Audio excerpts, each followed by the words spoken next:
Selamat pagi anak-anak. Pada pagi hari ini kita bertemu lagi lewat video yang saya sampaikan. Maka materi kita pada hari ini adalah Yesus mewartakan kerajaan Allah melalui perumpamaan dan mukjizat. Kalau boleh saya ulang, materi minggu yang lalu itu adalah kerajaan Allah sebagai pewartaan Yesus, ya. Minggu lalu sudah kalian mendapatkan materi tentang kerajaan Allah sebagai pewartaan Yesus. Nah, ini masih ada kaitannya tentang materi minggu yang lalu, ya, bahwa di dalam pewartaan Yesus itu pewartaannya ada dua metode yang dia wartakan, lewat perumpamaan dan lewat mukjizat, ya, lewat perumpamaan dan lewat mukjizat. Baik, maka sebelum kita masuk materi kita lebih jauh, maka tentu kita harus mengetahui tujuan pembelajaran kita pada hari ini. Tujuan pembelajaran kita pada hari ini meliputi ada dua tujuan.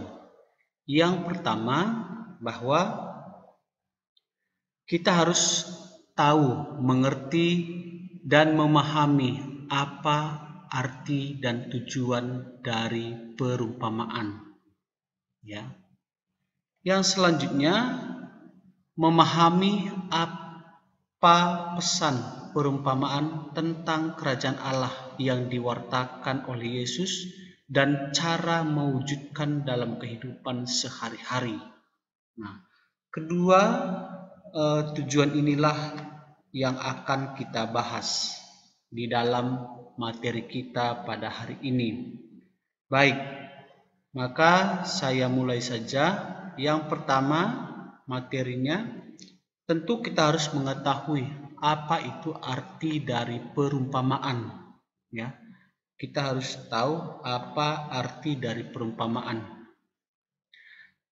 Ternyata perumpamaan itu adalah seperti bahasa Indonesia yang pernah kamu mungkin pelajari juga. Perumpamaan itu penyampaian pesan dengan menggunakan bahasa imajinatif, kiasan simbolis, ataupun perbandingan. Jadi di bangsa Yahudi itu seringkali mereka ataupun menyampaikan sesuatu dengan menggunakan peribahasa ataupun dengan menggunakan perumpamaan, sama dengan adat istiadat kita bangsa Indonesia. Banyak sekali adat-adat yang menggunakan perumpamaan ataupun peribahasa, ya, seperti misalnya budaya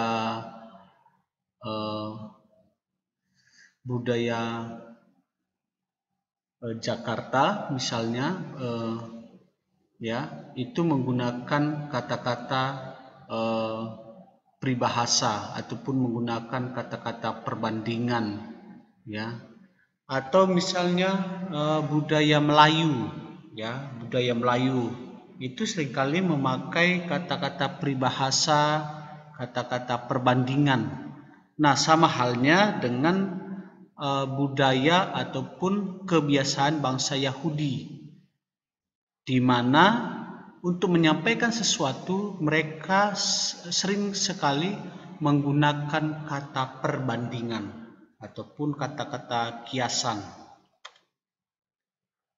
Maka perumpamaan itu diambil sesuai dengan para pendengarnya. Minggu lalu sudah saya jelaskan juga bahwa ketika Yesus mau mewartakan, dia harus tahu pendengarnya itu siapa, atau pada umumnya yang mendengarkan pewartaan Yesus itu siapa. Apakah petani, misalnya dari profesi petani, nelayan, ataupun siapa. Maka dari itu, kalau Yesus sudah tahu para pendengarnya dari kalangan siapa, maka dia akan menggunakan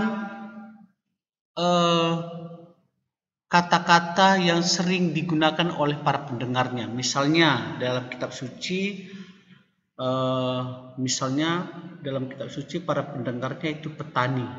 Maka di dalam kitab suci seringkali kita melihat kata-kata biji sesawi, lalang di antara gandum, pembajak sawah, penabur benih, dan lain sebagainya.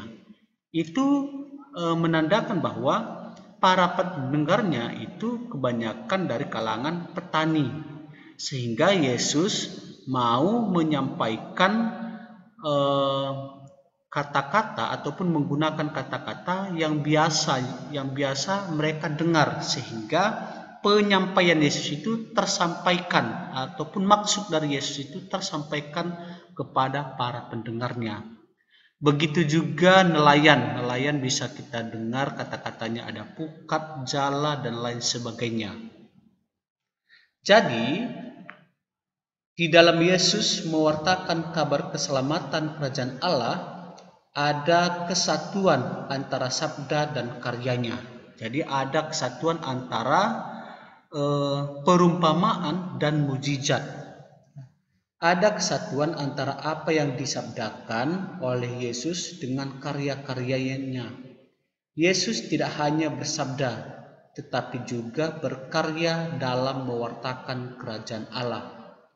Kesatuan antara sabda dan karya Yesus sedemikian rupa sehingga kebenaran perkataan Yesus itu tampak dalam perbuatannya. Perkataan Yesus dinyatakan dalam perbuatannya. Jadi, maksudnya adalah perumpamaan dan mujizat itu harus seiring. Tidak hanya Yesus mewartakan lewat perumpamaan saja, tidak hanya juga Yesus mewartakan kerajaan Allah lewat mujizat saja. Jadi kedua-duanya, mujizat dan perumpamaan itu harus ada.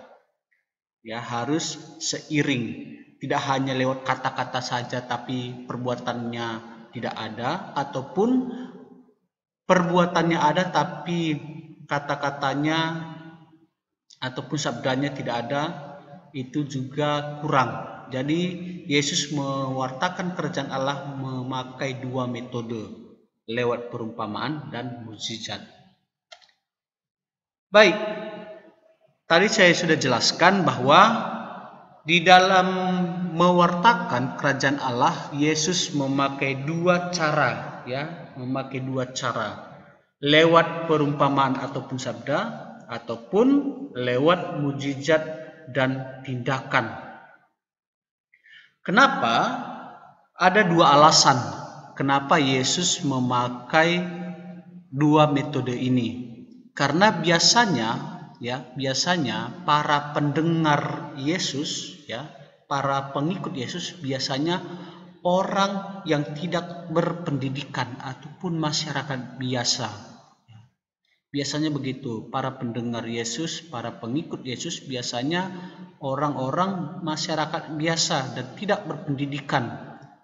Maka perumpamaan dipakai Yesus agar pokok pewartaannya mudah dipahami. Tadi saya sudah jelaskan karena para pendengarnya itu masyarakat biasa dan tidak berpendidikan, maka bahasa Yesus yang digunakan adalah bahasa-bahasa biasa, tidak bahasa terlalu tinggi. Bahasa yang dipakai Yesus itu bahasa yang memang mereka sering dengar bahasa itu, maka dia memakai perumpamaan itu. Yang alasan kedua, masyarakat Yahudi itu dapat dengan mudah percaya jika ada bukti. Oleh karena itu, Yesus melakukan berbagai mukjizat sehingga orang Yahudi dapat percaya kepadanya. Jadi masyarakat Yahudi itu ternyata jika dia percaya, mereka tidak percaya kalau tidak ada buktinya, Mereka kurang percaya kalau tidak ada bukti. Maka Yesus juga selain mewartakan kerajaan Allah lewat perumpamaan, juga disertai dengan melakukan mukjizat,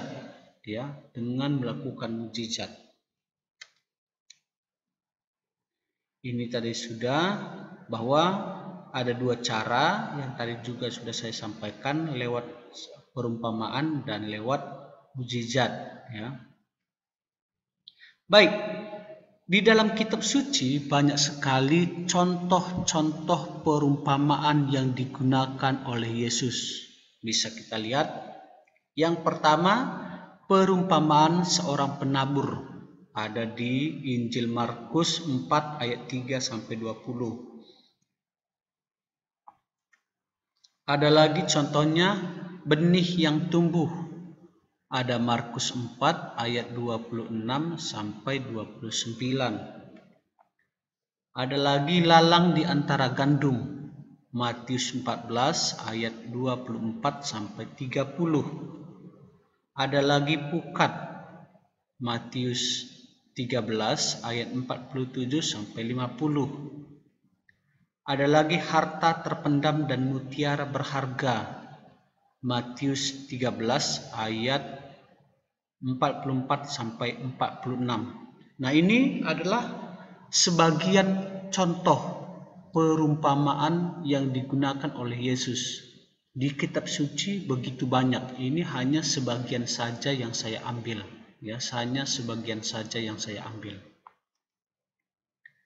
Baik, ini yang terpenting, ya. Misalnya saya ambil perumpamaan, ya. Perumpamaan ada saya ambil dari Markus 4 ayat 1 sampai 20 tentang seorang penabur. Ini mohon diperhatikan karena ini nanti berkaitan dengan tugas, ya. Misalnya saya ambil Markus 4 ayat 1 sampai 20 tentang, itu judulnya, ya, seorang penabur. Maka isi dari Markus itu, isinya ataupun intinya adalah seorang penabur yang menaburkan benih, dan benih tersebut jatuh di 4 tempat yang berbeda. Ada di pinggir jalan, semak berduri, tanah berbatu, dan tanah yang subur. Nah, isinya perikop itu berbicara mengenai benih. Terus orang yang dituju pasti para kalangan petani ataupun yang bekerja di ladang, karena kita sudah tahu kalau benih itu tidak mungkin Yesus berbicara kepada kalangan nelayan. Itu sudah pasti ditujukan kepada kalangan para petani. Selanjutnya, kerajaan Allah apa yang diwartakan oleh Yesus? Maka Yesus mewartakan lewat perumpamaan itu bahwa sebuah proses seperti proses benih beralih menjadi pohon, demikian juga kerajaan Allah bertumbuh dalam diri kita dari kecil menjadi besar. Jadi itu yang dimaksudkan oleh Yesus, ataupun yang disampaikan oleh Yesus sebenarnya adalah ini, ya, tentang bagaimana iman kita tumbuh mulai dari kecil menjadi besar, ya. Sebenarnya ini yang disampaikan oleh Yesus lewat perumpamaan itu. Maka maknanya dari perumpamaan itu, misalnya pinggir jalan, orang yang mendengarkan firman Tuhan namun tidak percaya. Semak berduri, orang yang percaya kepada Tuhan namun banyak sekali kekhawatiran dalam dirinya tentang hal-hal duniawi. Tanah berbatu misalnya, orang yang percaya pada Tuhan tetapi tidak memiliki iman yang dalam. Tanah yang subur, orang yang percaya dan memiliki iman yang berbeda kepada Tuhan, ya, iman yang dalam kepada Tuhan. Nah, ini tentang kalau ulasan, ya, ulasan mengenai Markus 4 ayat 1 sampai 20. Misalnya ada lagi masih mengenai perumpamaan, ya. Misalnya saya ambil Matius 13 ayat 47 sampai 50 berbicara mengenai pukat. Maka isi ataupun isi dari Matius itu adalah kerajaan Allah itu bagaikan pukat, ya, yang ketika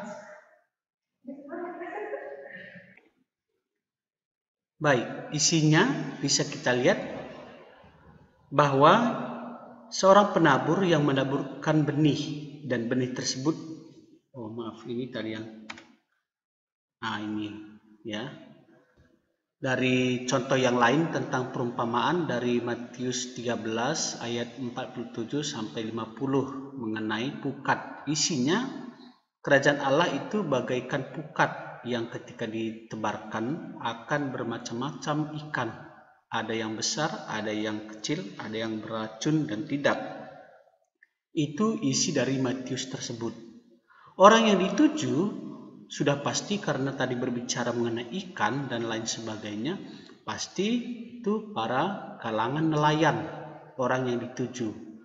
Maka ketika Yesus berbicara, pasti kebanyakan yang mendengarkan adalah para petani. Selanjutnya, kerajaan Allah yang disampaikan, yang ingin disampaikan oleh Yesus itu sebenarnya kerajaan Allah itu dikembangkan sikap tidak mudah menghakimi orang lain, merasa diri yang paling benar dan paling layak menjadi warga kerajaan Allah, dan yang lain dengan segala kejahatannya dianggap tidak layak masuk kerajaan Allah. Makna dari Matius itu maknanya Allah menghendaki keselamatan semua manusia, yang jahat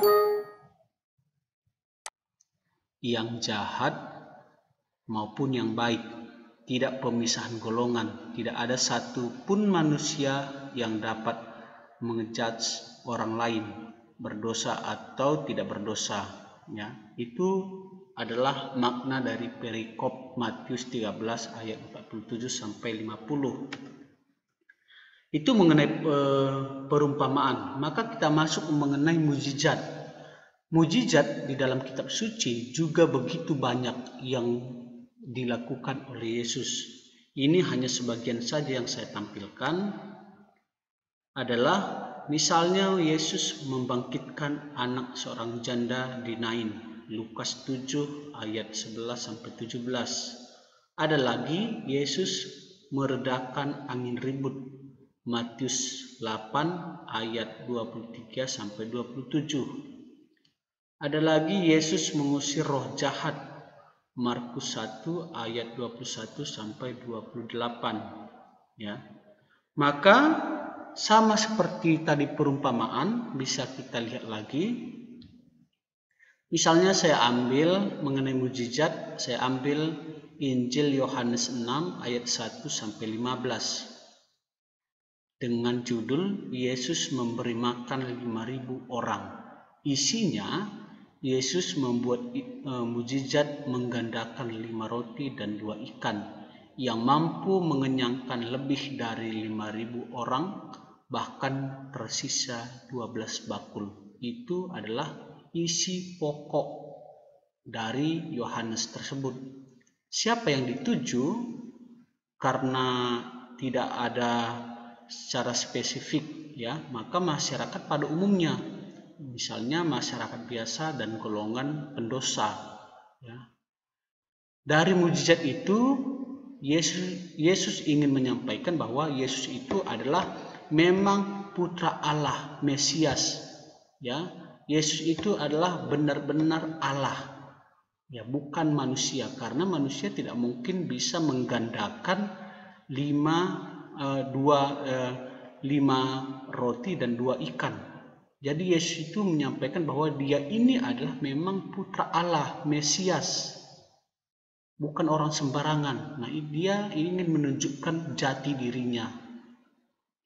Maka makna dari Yohanes 6 ayat 1 sampai 15 itu bahwa Yesus mau menunjukkan bahwa Allah memperhatikan dan peduli pada manusia dan menjamin hidup manusia.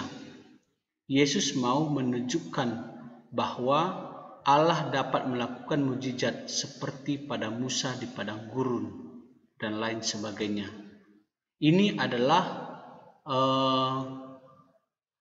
penjelasan, ya, penjelasan dari materi tentang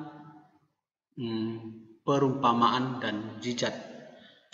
Maka yang sebagai terakhir, ya, bahwa kerajaan Allah yang diwartakan oleh Yesus tidak ditujukan pada kelompok tertentu, tetapi ditujukan untuk semua orang.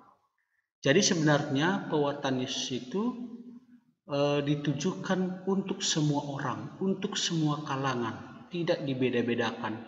Tapi pada kenyataannya memang ada pro dan kontra, ya, pro dan kontra.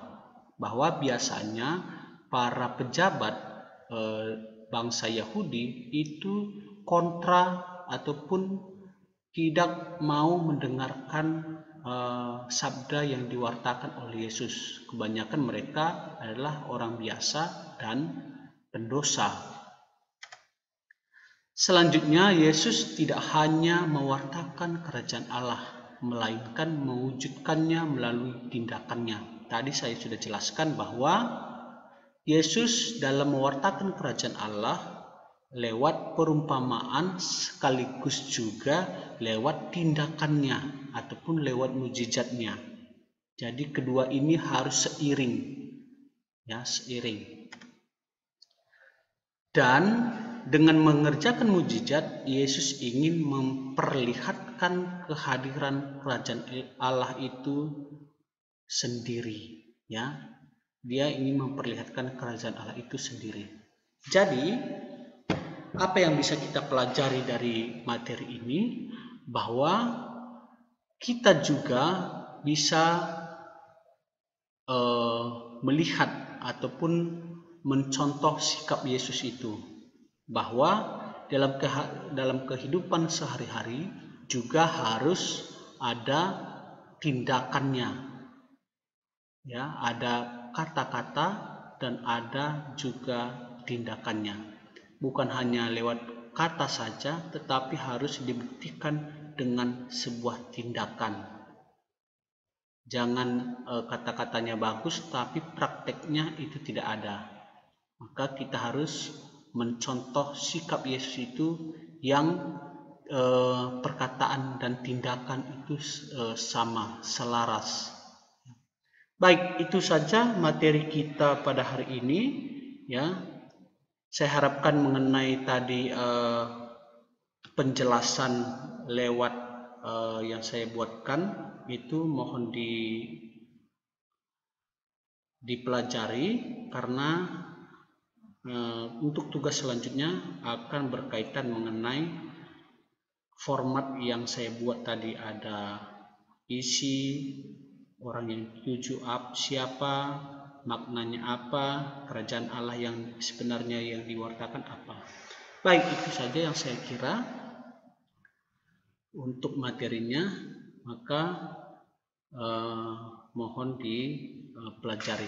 Terima kasih.